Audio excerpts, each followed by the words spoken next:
Block के ग्राम ईश्वरपुर के शंकर विवेकानंद संन्यास आश्रम में पिछले कई सालों से परिक्रमा वासियों को करवा रहे भोजन। हर साल दशहरे से नर्मदा परिक्रमा शुरू होती, लेकिन इस साल कोविड-19 के कारण शुरू से नर्मदा परिक्रमा वासी की संख्या कम रही, लेकिन पूर्णिमा के साथ ही नर्मदा परिक्रमा वासियों की संख्या बढ़ने लगी। उक्त आशय की जानकारी देते हुए आश्रम के संचालक स्वामी ईशानानंद सरस्वती जी ने बताया कि गत वर्ष की तुलना में परिक्रमा वासियों की संख्या कम है, लेकिन वर्तमान परिस्थितियों से अलग तुलना की जाए तो कोविड-19 और तेज ठंड के बढ़ते दौर के बीच भी परिक्रमा यात्री बड़ी संख्या में आश्रम पहुंच रहे, जिन्हें आश्रम के द्वारा भोजन प्रसादी उपलब्ध कराई जा रही। उल्लेखनीय है, विगत कई सालों से आश्रम के द्वारा सेवा भाव से परिक्रमा वासियों को भोजन कराने की परंपरा रही। स्वामी जी के मुताबिक जब उन्होंने कुछ यात्रियों से ये कहा कि तुम्हें कोरोना से डर नहीं लगता, तो परिक्रमा वासियों ने जवाब देकर कहा उन्हें मां नर्मदा और परमेश्वर पर पूर्ण भरोसा है कि ये बीमारी उनका कुछ नहीं बिगाड़ सकती। स्वामी जी के मुताबिक परिक्रमा करने वाले लोग बगैर मास्क के आश्रम पहुंच रहे। उन्हें लगातार शासन की गाइडलाइन तहत मास्क लगाकर रखने और 2 गज की दूरी सदैव बनाए रखने की समझाइश भी हमारे द्वारा दी जा रही। आश्रम के द्वारा सदैव परिक्रमा वासियों को भोजन पानी उपलब्ध कराने का कार्य किया जा रहा। राम सीताराम सीताराम सीताराम सीताराम सीताराम सीताराम सीताराम सीताराम सीताराम। स्वामी जी, ये आश्रम की बहुत प्रशंसा सुनी है, इसके बारे में कुछ बताओगे?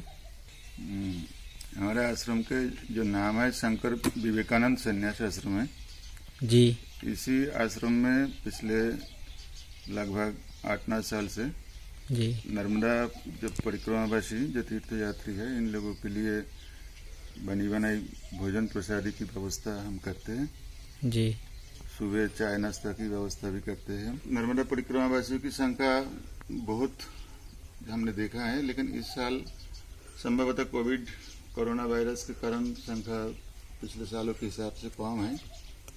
दशहरा के बाद इस परिक्रमा शुरू होते हैं और गुरु पूनम अर्थात जून महीने तक ये परिक्रमा चलते हैं। उसके बाद चतुर्मास चालू होते हैं।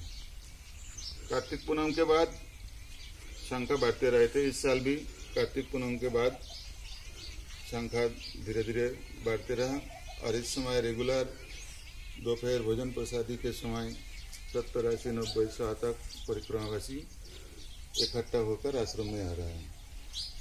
तो हम प्रयास करते हैं हमारे आश्रम से जुड़े हुए भक्तों लोग इस क्रम में मदद करते हैं, सामान, आर्थिक, इस प्रकार श्रम देकर सब मदद करते हैं। उन सब की मदद से ही ये सेवा कर्म चलते हैं और इस सेवा कर्म के अलावा हमारे और भी कुछ मिशनरी कर्म भी है। हम प्रयास करते हैं गरीब बच्चियों की शिक्षा के लिए फ्री ट्यूशन सेंटर, जैसे हमारे कुछ भक्त लोग हैं सुहागपुर में रहते हैं, वहाँ भी गरीब बच्ची की शिक्षा के लिए फ्री ट्यूशन सेंटर विवेकानंद भावधारा सेवा समिति से नाम से चल रहा है। लगभग 100 बच्ची वहाँ भी है और हमारे और भी बहुत सेंटर है जहाँ सेवा कर्म विशिष्ट शिक्षा केंद्रित है। हमारे सेवा कर्म अनाथ बच्चों के आश्रम भी है हमारे जी। लेकिन यहाँ अभी तक वो सिस्टम चालू नहीं कर पाया, लेकिन इच्छा है भविष्य में गरीब बच्ची की शिक्षा के लिए भी कुछ करने का विचार हमारे मन में है।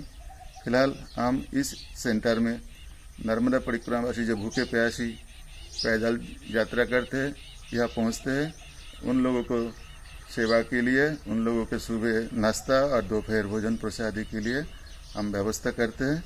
ये माँ नर्मदा की कृपा से संभव है, क्योंकि अचानक 150, 150, 200 तक परिक्रमावासी आ जाते हैं। तो हम यहाँ हमारे मित्र महात्मा लोग भी आते हैं। इस साल कोविड के कारण वो लोग दूर रहे थे, नहीं आ पाए, इसलिए मैं अकेला ही प्रयास करता हूँ और आसपास में जो 2-4 लोग हैं कभी कभी आते हैं, वो लोग भी मदद करते हैं, सेवा कर्म में हाथ लगाते हैं। इस प्रकार चल रहे हमारे ये कार्यक्रम पिछले 9-10 सालों से। खबर भारतवर्ष के लिए सोहागपुर से मोहन सिंह मेहरा की रिपोर्ट। अपने शहर, अपने प्रदेश की ताज़ा खबरों के लिए लाइक करें, शेयर करें, सब्सक्राइब करें और हाँ, बेल आइकन दबाना ना भूलें, क्योंकि खबर हमारी, फैसला जनतंत्र का।